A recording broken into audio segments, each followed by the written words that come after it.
السلام علیکم۔ سب سے پہلے تو میں آپ سب کی جو ہوں مشکور ہوں کہ آپ لوگ آئے سننے کے لیے، مجھے آنر دیا، I am very humble and میں نظمینہ کی بھی بہت شکر گزار ہوں کہ اتنے تھوڑے سے ٹائم میں ایک آپ کہتے ہیں کہ کوئی خاص ایک پلاننگ نہیں تھی، اس کے پیچھے میرا ایک صرف عید کا وزٹ تھا گھر پہ، تو انہوں نے یہ سارا پلان کیا، اور میں سر زین کی بھی شکر گزار ہوں اور احسان کی کہ جنہوں نے مجھے ڈھونڈا یا میں نے بالکل ڈھونڈا، thank you so much every one.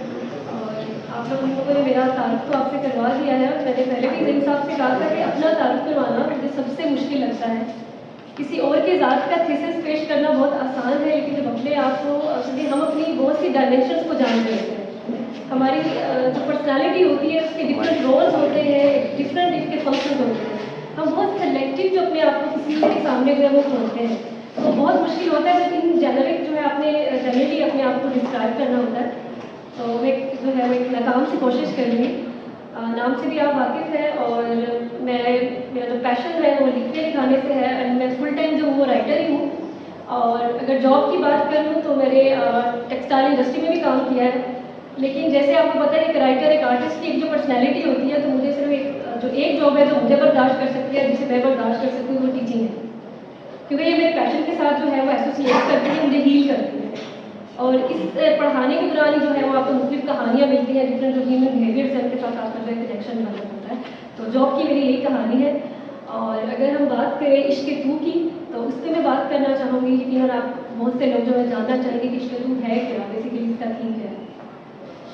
عشق تو کیا بیسیکلی ایک سفر ہے، اس کا جو انتصاب ہے وہی میں نے لکھا ہے کہ فولو مارکو ایک سفر کے نام، تو یہ بیسیکلی ریالٹی اور فینٹیسی جو ہے وہ ان دونوں کا جو مکسچر ہے وہ یہ بک ہے۔ آپ پہلے میں اپنے انتصاب کے بارے میں تھوڑا بتا دوں تاکہ آپ کو بک کے بارے میں جو ہے وہ پتہ چلے کہ بک جو ہے وہ کس تھیم سے ریلیٹ کرتی ہے۔ تو فولو جو ہے بیسیکلی وہ ایک میری فینٹیسی ہے بچپن سے، کہ مجھے یہ لگتا ہے کہ میں جب بھی کچھ فینٹیسائز کرتی ہوں جو ہارش ریالٹیز ہوتی ہیں دنیا کی، اس سے جب بھاگنے کے لیے، تو مجھے لگتا ہے کہ میں ایک گھوڑے پہ سوار ہوں اور فولو کھیل رہی ہوں، تو بیسیکلی یہ گیم نہیں ہے، بیسیکلی وہ ایک برین رینچنگ ایک وہ چیز ہے جو آپ کو ایک پاور بوسٹنگ ہے، ایک امپاورمنٹ ہے جو آپ کو دیتی ہے۔ جیسے آپ کو پتہ ہے کہ ہمارا ابھی تو بہت برے والا تو مجھے ہمیشہ لگا ہے کہ وومن امپاورمنٹ بہت ہے، ہماری بہت سی خواتین ہیں جو پالیٹکس میں اینڈ سوشل لائف میں جو ہے وہ آگے ہیں، لیکن بہت سے ہمارے ملک کے ایسے علاقے ہیں جہاں پہ بھی وومن ایجوکیشن جو ہے وہ اس کو بھی پروموٹ نہیں کیا جاتا، کہ میں سوشل سیکٹر ہے میرا، اس کے میں نے ڈفرینٹ جو ہے بلوچستان میں سندھ کے جو نواحی علاقے ہیں ان میں نے وزٹ کیا ہوا ہے، تو وہ جو فولو کا جو کنیکشن ہے نا وہ وومن امپاورمنٹ کے ساتھ ہے، اور جو مارکو کا تعلق ہے وہ ایک میل نیم ہے، ٹھیک ہے، جس کو ہم ایک اٹیلین جو نیم ہے جو کہ جس کے میننگ بھی پاورفل ہے، اور آپ اس کے جو بہت ایمبیشیس کا مین ہے، تو وہ کیا ہے کہ فولو کا جو سول میٹ ہے وہ مارکو ہے، تو فولو اور مارکو جب ملتے ہیں تو ان کی کام کرنے کی جو صلاحیت ہوتی ہے، جو ان کا پیشن ہوتا ہے وہ بوسٹ کر جاتا ہے۔ تو یہ جو کتاب ہے بیسیکلی اپنی روح کو جاننے کے لیے اور اپنے سول میٹ کو جاننے کے لیے ایک کوشش تھی جو کہاں سے نکلتے نکلتے ایک کتاب کی شکل میں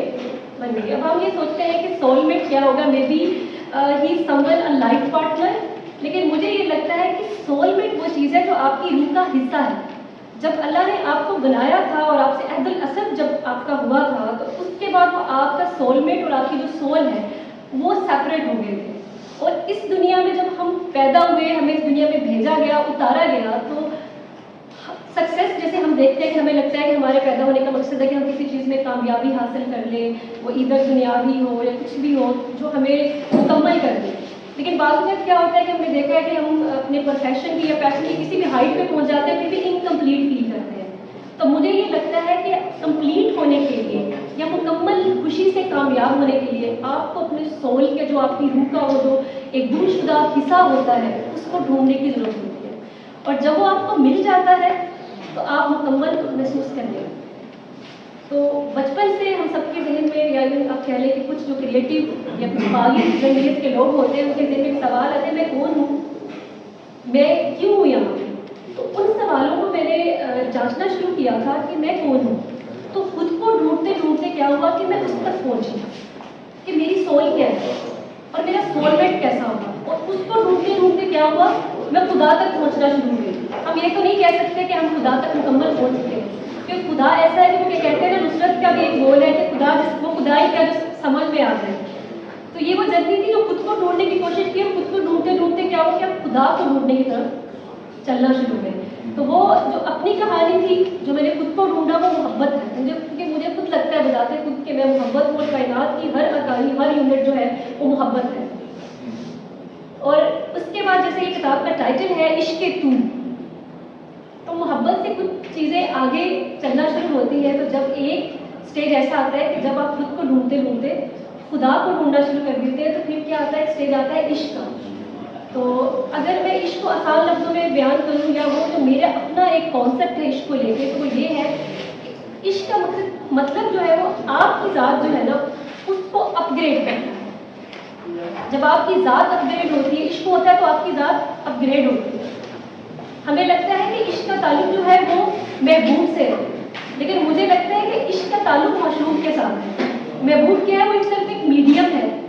تو جب ہماری روح کو اللہ جب بلیس کرتا ہے، ہمارا مالک ہمارا کریٹر جب ہمیں بلیس کرتا ہے کہ ہماری روح کو بالغی حاصل ہونی ہے، تو وہ ہمیں میڈیم سے گزارتا ہے. تو ایک اسٹیج ایسا آتا ہے کہ جب میڈیم باقی نہیں رہتا، آپ اور گزارنے والا جو ہے وہ ایک ہو جاتا ہے. اور جب وہ ایک ہوتا ہے تو پھر عشق کی جو ہے وہ وجود میں آتا ہے. اے آدم ذات، یہ دنیا تیرے ساتھ نہ تھی، اور تجھے اگر اسے دریافت کرنا ہے اور اس کی ترقی سے کچھ چرانا ہے تو اس دنیا کے شور کو وہاں ساتھ نہ لے جانا، کیونکہ ذرا سی آہٹ پہ وہ دنیا تمہیں مغز بوس کرنا، کیونکہ ذرا سی آہٹ پہ وہ دنیا تمہیں مغز بوس کرنا ہو. تم بنا آواز کے حرکت کر نہیں سکتے، گپت اندھیرے انجان راستوں پر چل نہیں سکتے. مگر ہاں، اس 1000ویں صدی کی دنیا میں لالٹین کی بتی کا آج بھی خیر مقدم کیا جاتا ہے، کیونکہ تیسری دنیا میں یہ مدھم زرد بتی امید اور یقین کے پختہ ہونے کی سفارت ہے. جو تم اس کے راز سمجھ پاؤ تو یہ تمہیں پگھلتے ہوئے مغز پر بنا کسی شور کے 1000ویں صدی کے خزانوں تک لیے جائے گی. چلو دل کے کسی پرانے صندوق سے یہ لالٹین کی بتی ڈھونڈ نکالو. اے آدم ذات، یہ لالٹین کی بتی ہی تمہاری شناخت کی آخری پہچان ہے. یہ لالٹین کی بتی ہی تمہاری شناخت کی آخری پہچان ہے. یہ تھوڑا کنسیپچل تھا. ایک نظم جو ہے میں تھوڑی جو ہے وہ عشقیہ سی لکھی ہے، ایک عشق مجازی پہ، تو میں آپ کے ساتھ پیش کرنا چاہوں گی. محبت کے بارے میں آپ نے سوال کیا تھا، تو میری جو نظم ہے بھی محبت کے نام ہے. اے محبت، تم پر بھی لازم ہے کہ برسم جفا نبھا جاؤ. اے محبت، تم پر بھی لازم ہے کہ برسم جفا نبھا جاؤ، کیونکہ تم نے اس لڑکی کے آنچل میں اپنا آشیانہ بنایا تھا جو بہار کی بادیں صبا جیسی تھی، جس کی آنکھیں ستاروں کو جنم دیتی تھی، جس کی پرواز شاہینوں پہ اٹھتی تھی، اور اس کا سکوت بہتے پانیوں کو منجمد کر دیتا تھا. وہ شعلہ سخن تھی، گفتار سے جلا دیتی تھی. وہ شعلہ سخن تھی، گفتار سے جلا دیتی تھی. وہ انمول پھولی یکتا تھی جو ہر دل میں ارتعاش پیدا کرنے کی ادا رکھتی تھی.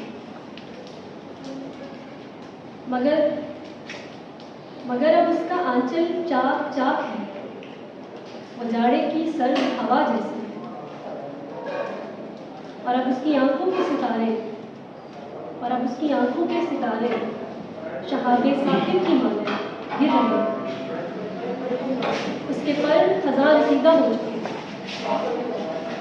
اور اس کا سکون غروب آفتاب کا منظر ہے. وہ زیر لب فریاد کر رہا ہے، اس کی گفتار لا کلام ہو چکی ہے. وہ اب ہر ادا سے خالی ہے.